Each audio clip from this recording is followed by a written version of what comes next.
There was a time when the words next generation meant something profound. Not an incremental improvement on what came before, but a giant leap into the future.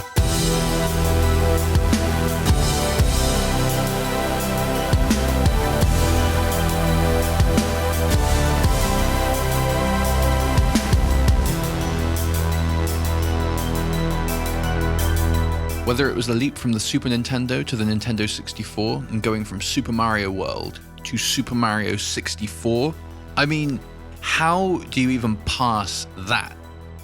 Or how about the leap from the PlayStation to the PlayStation 2? It is almost beyond comprehension to consider the sheer magnitude of these technological leaps. However, today, as technology and fidelity have become orders of magnitude greater, the amount of additional horsepower needed to make yet another order of magnitude leap forward has become exponentially greater. And so instead of seeing the kinds of leaps we did in the past, more and more power is needed to achieve relatively less and less.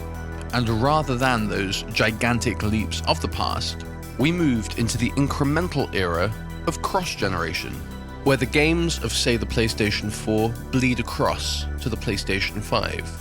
And while this isn't necessarily bad, of course, when was the last time there really was electricity in the air at the prospect of a next generation console?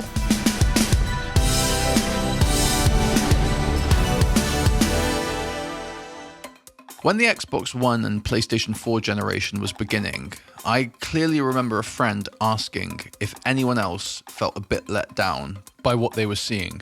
Or was he just getting old and cynical? Don't get me wrong, the PlayStation 4 ended up having an insanely amazing library of games, and it was a barnstorming success. And to be fair, even the Xbox One had its share of really cool software. But for me, in order to find the last time that this next generation magic was truly in the air, we need to go back one console generation prior. The Xbox 360 remains legendary to this day, and for many people, it is their favorite console generation. And in order to appreciate why we were excited for the 360 and why it really did embody that next generation magic, it is necessary to go back to that big, beautiful, beastly OG. The Xbox was a fantastic console. In some ways, it does feel like a relic of a bygone era, featuring so many interesting and innovative features, the kind of which really have disappeared from the console space, as all video game platforms, whether handheld or console-like, gravitate ever closer to just being variations of PCs. Which is ironic, given that Xbox was quite literally designed as a direct Xbox, and was the first console to more or less mimic the hardware layout of a PC. Things like having a built-in hard drive, which facilitated game saving without the need for a memory card, which was revolutionary at the time. And this also meant that we were able to rip CDs and play our own music during gameplay. The Xbox had that elusive thing that seems to have long since disappeared in the console world: personality. And as we all know, personality goes a long way. This in part stemmed from the fact that the console makers had to pick and choose the features that they included in their systems, whereas today, because GPUs and CPUs are so powerful, there's no need to be so selective with these features anymore. If you think about PlayStation 2, GameCube, Dreamcast, PlayStation 1, Nintendo 64, Sega Saturn, and so on, if the console was successful or not, it had a flavor. It had a personality. And I suspect that this is what my friend might have been missing when he said that he felt a bit flat about PS4 and Xbox One. But when it came to Microsoft's first Xbox, whether it was that ludicrous Duke controller or maybe Xbox Live being the first consistent high-quality console online experience, it just exuded personality and was simply an awesome console. And when we look back at this console's lineup of games, we find a simply incredible library. There were staples like Ninja Gaiden, Forza Motorsport, The Elder Scrolls 3 Morrowind, Crimson Skies, Jet Set Radio Future, and Fable, offering definitive console experiences. And until that point, my favorite racing game of all time by far was Project Gotham Racing 2. I mean, I remember that one of the things I most looked forward to during school holidays was knowing that I could just stay up really late playing this game, trying to shave milliseconds off of my Nürburgring time. And much as I adored Project Gotham Racing 2, the 6th generation systems were home to some of the greatest Need for Speed games of all time. And when I look back at my time with the console, there is one game that I will never forget.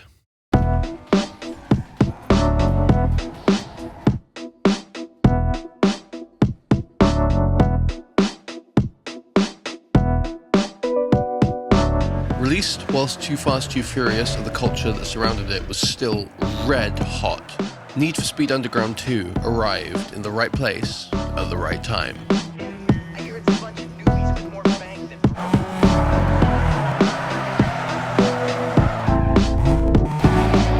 Racing with my mate Toby, to liaising with my friends at school as to the best and coolest cars to acquire and how to modify them.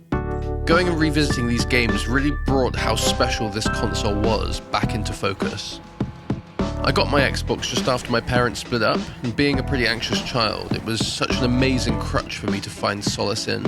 I still recall being in Blockbuster when my mother made an incredibly irresponsible financial decision and bought me a copy of Tony Hawk Pro Skater 4. God damn, if I didn't spend 1,000 hours in that game. And it's another beautiful expression of the creativity that abounded in the AAA space at this time. But as great as those games are, still, my journey with this legendary console began with a game that would become synonymous with Xbox.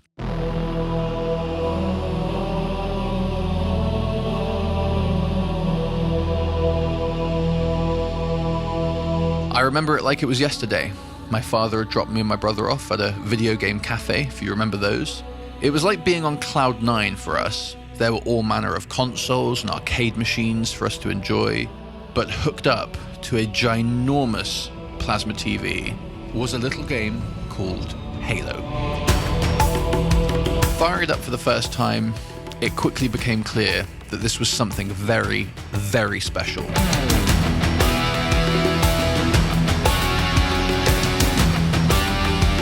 Newer gamers might only know Bungie from playing Destiny, and they might only know Halo in the post-343 world.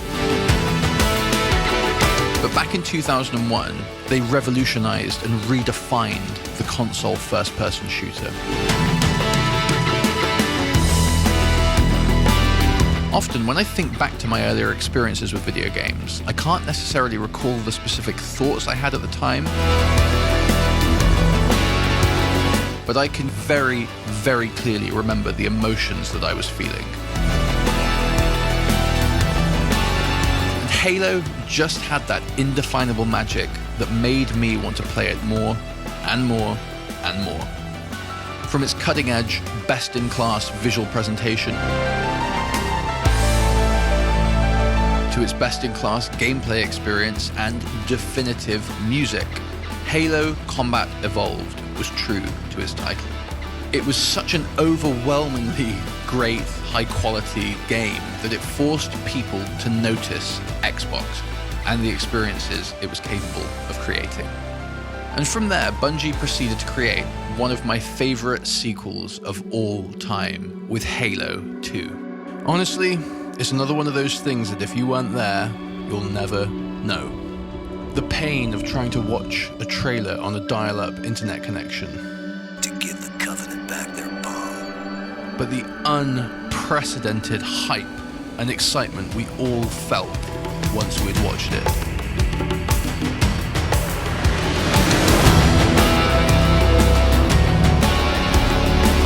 There is so much that could be said about this masterpiece, but I'm just going to say 2 words. Scarab Mission. Playing through the level Outskirts in co-op with my mate Jimmer back in the day was simply as good as gaming could get. Stealing a ghost and powering through those wide open streets doing battle as we crossed the town, chasing down that massive scarab and boarding it. Simply perfect. And whilst I enjoyed all manner of great games on my Xbox, like so many others, for me, Halo was its definitive experience. And so even though Microsoft was one of the largest corporations in the world, when it came to the console world, it was a new and disruptive force, and they were ready to do battle. And when you put all of these experiences and emotions into a blender, it was inevitable that when news first broke of Microsoft's next generation offering, euphoric excitement was inevitable.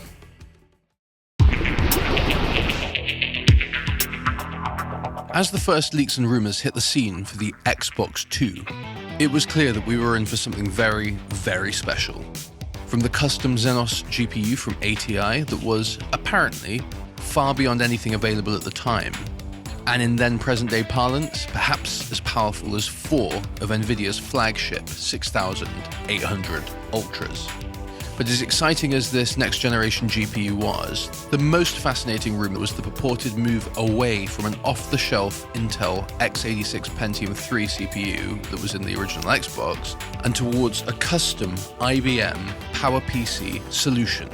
This next generation was truly moving into uncharted territory.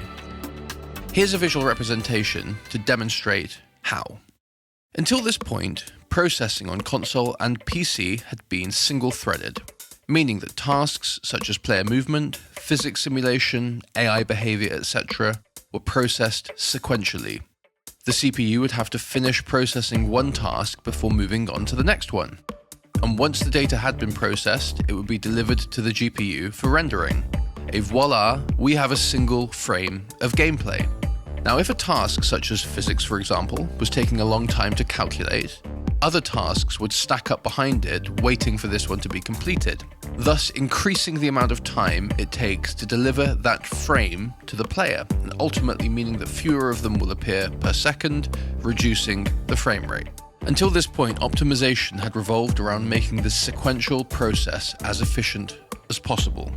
But it all changed with Xbox 360.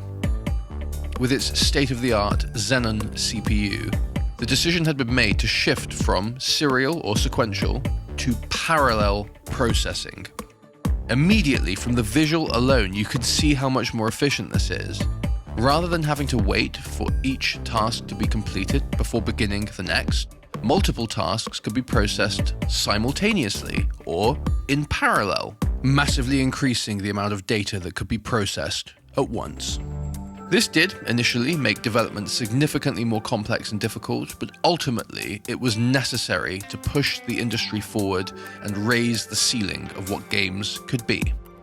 And to go along with this cutting-edge CPU, the aforementioned Xenos GPU moved to a revolutionary unified shader architecture. Now, this is a bit more tricky to understand than the CPU, but in the simplest possible terms, shader cores are tiny processors that are responsible for handling graphics calculations like lighting, textures, shadows, etc. And the GPU is the totality of all of these little cores and components combined. Now, before Xenos, a GPU would have a set amount of shader cores allocated for vertex calculations, which would include things like geometry, where and how 3D objects would be moving, skeletal animations, basic light calculations, etc. And the other shader cores would be reserved for pixel calculations, and they would handle things like lighting, colors, shadows, reflections, transparencies. The problem? Games tended to need more of the latter, less of the former. So once the vertex calculations had been completed, those vertex shaders would sit idle, wasting power and wasting time. Thus, ATI took the revolutionary step of unifying all 48 of the shaders in Xenos, meaning that any of them could be used to perform any kind of calculation, massively increasing efficiency and performance. And all GPUs have used a unified shader architecture ever since. And when we talk about next generation gaming, this is what it used to mean, a giant leap forward into the unknown. And though I did not necessarily understand the nuances of this new process at the time, there was no doubt, and we could all feel that something special was brewing with this 7th generation of consoles. To get the hype train rolling, Microsoft did the most 2000s Microsoft thing imaginable and hosted a grand reveal event on MTV. We were indeed hype. And during the run-up to Christmas 2005, we were graced by the last console that truly felt like a giant leap into the future. Even today, the Xbox 360 remains a visually striking and attractive system. The controller, in particular, is in the conversation for being my favorite controller of all time. Although clearly not as feature-rich as later pads, this one just feels so darned perfect in the hands. The system allowed for custom faceplates, if you remember those, so we could replace the plain white front with one of our choosing. This was such a wonderful, vivacious quirk of the system, especially when considering the mass of options available when compared to a modern equivalent. The 360 launched with some wonderful games, such as the graphically mind-blowing Condemned Criminal Origins from the legendary Monolith Productions, and the somewhat flat but visually impressive Perfect Dark Zero. However, at launch, I had eyes for only one game.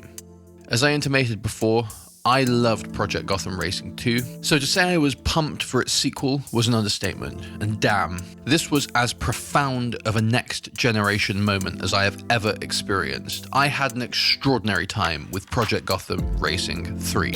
But, as before, much as I adored PGR 3, when thinking back to this monumental time in gaming, there was one racing experience that pushed all others to the side. Need for Speed Most Wanted remains, arguably, the peak of Need for Speed. The driving was great, the customization sublime, and it was all driven forward, no pun intended, by a gripping story and a burning thirst for revenge. This game is still an absolute joy to experience even in 2025. But my brother's eyes were elsewhere, however, and the highlight of his introduction to the Xbox 360 was an oft-forgotten game called Cameo Elements of Power. Though clearly far from perfect, Rare's work here showed off the power of this system and was another emblematic example of the extraordinary creativity that was thriving within the larger video game development studios at the time, a creativity that was, arguably, to peak during this generation. This power was to be complemented and supported by an innovation that might have seemed relatively minor at the time, but would, ultimately, revolutionize console gaming. The Xbox 360 had a robust online functionality integrated at launch with Xbox Live, and offered a very high-quality online gaming experience right out of the box. But it also came ready to play with a little something called Xbox Live Arcade. For me, it began with a game called Geometry Wars, and was a place where you could buy and download relatively inexpensive games that were 150 megabytes or less. This cap was soon increased to 350 megabytes and eventually to 2 gigabytes. XBLA became the home of some of the most definitive experiences of this generation, independent or otherwise. For example, it was where I first discovered and played a little game called Castlevania Symphony of the Night. This would turn out to be one of my favorite games of all time, and I only played it because I stumbled across it on Xbox Live Arcade. And whilst technically a PlayStation 1 game, of course, it's something that I associate with the 360 because of this revelatory storefront. Super Meat Boy, at just 90 megabytes in size, snuck its way into our lives and became one of the best controlling platformers of the generation. Shadow Complex remains one of my absolute favourite Metroidvanias of all time. Or how about Behemoth's legendary Castle Crashers? Another definitive experience. Playing this in couch co-op with my friends Zach and Joe will go down as some of my best times in gaming, and I found all of these experiences on Xbox Live Arcade. Already from these features and these games alone, we get a sense of the Xbox 360's strong and vibrant personality, and the generational difference between what it was like to interact with when compared to its legendary predecessor. And all of this was to be compounded by a truly exceptional generation of AAA releases. I was on school camp in Wales when me and some friends picked up a games magazine and saw a multiple-page spread for a little game called Gears of War. Some of us simply did not believe what we were seeing, as this true next-generation experience was presented to us. But once the game arrived, Gosh darn, it was a heavy, chunky, bloody good time that only got better with every sequel. And this leads us on neatly to another defining aspect of 7th generation gaming: the sheer volume of major releases. The original Gears of War trilogy released between 2006 and 2011. 3 full games in 5 years. Now in 2025, 5 years is often what it takes to develop just one AAA title. But during this generation, we got the Gears trilogy, the Mass Effect trilogy, the Dead Space trilogy, all interesting and compelling games built on brand new IP. And that was just for starters. Because development times were shorter, the investment necessary to create a AAA game was lower. Hence, the tolerance for risk was higher, and more creativity abounded in this space. The output of the big studios throughout this generation was simply incomparable. Who remembers when we took our first steps in Liberty City since 2001? Or when we got to explore San Andreas again in the second Grand Theft Auto game we would receive during this generation? To have experienced GTA 4 and 5 within 5 years, it's mind-boggling to consider almost 12 years later. During the 7th gen, Rockstar would also release story DLC for Grand Theft Auto 4, they'd release Max Payne 3, LA Noire, Midnight Club Los Angeles, and a little game called Red Dead Redemption. And yes, of course I still think about that ending. Nothing could touch the unparalleled sense of wonder we felt when descending and discovering Rapture for the first time in BioShock. The fact we received BioShock 2 and were then blasted high above the clouds in BioShock Infinite before the generation was up still doesn't compute. Plus, we can't forget to mention the magnificent Burial at Sea DLC that just topped it all off beautifully, and the whole lot was released within a single generation of consoles. Rocksteady would come along and redefine the superhero game with the genre-altering Batman Arkham Asylum and its near-perfect sequel, Arkham City. We even get a pretty decent prequel from Warner Bros. Montreal in Arkham Origins before Xbox One and PS4 were to arrive. This was the era when Guitar Hero and Rock Band took over the world for a bit, another expression of the extraordinary creativity on display at this time. Bethesda Game Studios would, arguably, peak during this time. I'll never forget being sat, chilling out, watching my younger brother play through the first part of Fallout 3, and feeling my jaw hit the floor when he emerged from the vault in glorious 720p. This was next generation gaming. Bethesda also delivered the wondrous Elder Scrolls 4 Oblivion and its sequel, Skyrim, all during this generation. It was simply an extraordinary time to be a gamer. And to top it all, first-person shooters were about to be redefined once again. Vince Zampella and Infinity Ward took the bold step in partially rebooting the storied franchise and propelling Call of Duty into the 7th generation with the earth-shattering Call of Duty 4 Modern Warfare. I had never played a campaign like it, more cinematic than a Michael Bay blockbuster, whilst being tighter and more intense than the games that preceded it.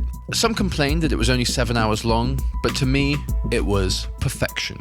It was so good, in fact, that when its sequel was arriving, I found myself queuing for the midnight release, eager to experience lightning striking in the same place twice, which it did. And they delivered yet another generational single-player campaign that arguably remains atop the heap, even today. Meanwhile, Treyarch would go on to do some of their most compelling work with Call of Duty Black Ops, further solidifying Call of Duty as the king of cinematic storytelling in shooters at this time. And beyond their unforgettable campaigns, they also delivered some of the greatest multiplayer gaming we had experienced to date. But just like the previous generation, when you think of Xbox, you think of Halo.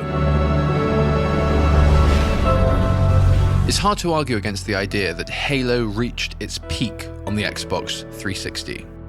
The first 2 games had set a seemingly insurmountable bar, yet somehow Bungie delivered one of the greatest shooters of all time, completing a trilogy that stands among the very best in gaming history. And they didn't stop there. ODST and Reach only cemented their legacy. rounding out the Xbox 360 era with 3 exceptionally high quality entries, before finally securing their independence and walking away on their own terms. I mean, what a time in gaming. I could go on listing a near endless number of memories and definitive gaming moments, and I would love for you to share yours down in the comments. But of course, you get the picture. Now, of course, we cannot talk about the 7th generation without mentioning Sony's fascinating PlayStation 3. Truly one of the strangest and most interesting consoles of all time, the PS3 was also dripping with that mysterious substance I like to call personality. There is no doubt that it had that next generation magic about it. Its architecture was insane, with its ridiculously complex cell processor having massive potential. It housed a Blu-ray drive and had full backwards compatibility with the PlayStation 2 due to that built-in emotion engine. And whilst I adore the PS3 and its staggeringly great library of games, the fact it was so expensive at launch and released so much later than the Xbox 360 took a lot of the wind out of its sails for me. And then when we look sideways at what Nintendo was doing during this generation, they had decided it was time for a fundamental change. Until this time, Nintendo had been releasing state-of-the-art video game hardware, from the NES all the way through to the GameCube. But when it came to the Wii, they took a different tack. Like the Game Boy many years before, the Wii was to be a relatively low-powered device when compared to the competition, focusing instead on a unique and profound user experience. It paid off, and despite the Wii U, it's still paying off today.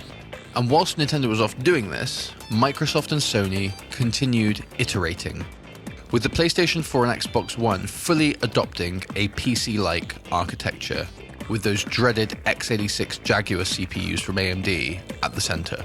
And this is how it's been ever since, with console technology now being driven forward by what's happening in the PC space. And it looks like this is set to continue as things like ray tracing and machine learning look to define the next generation of gaming. And this is why, for me, the Xbox 360 was the last truly next generation console.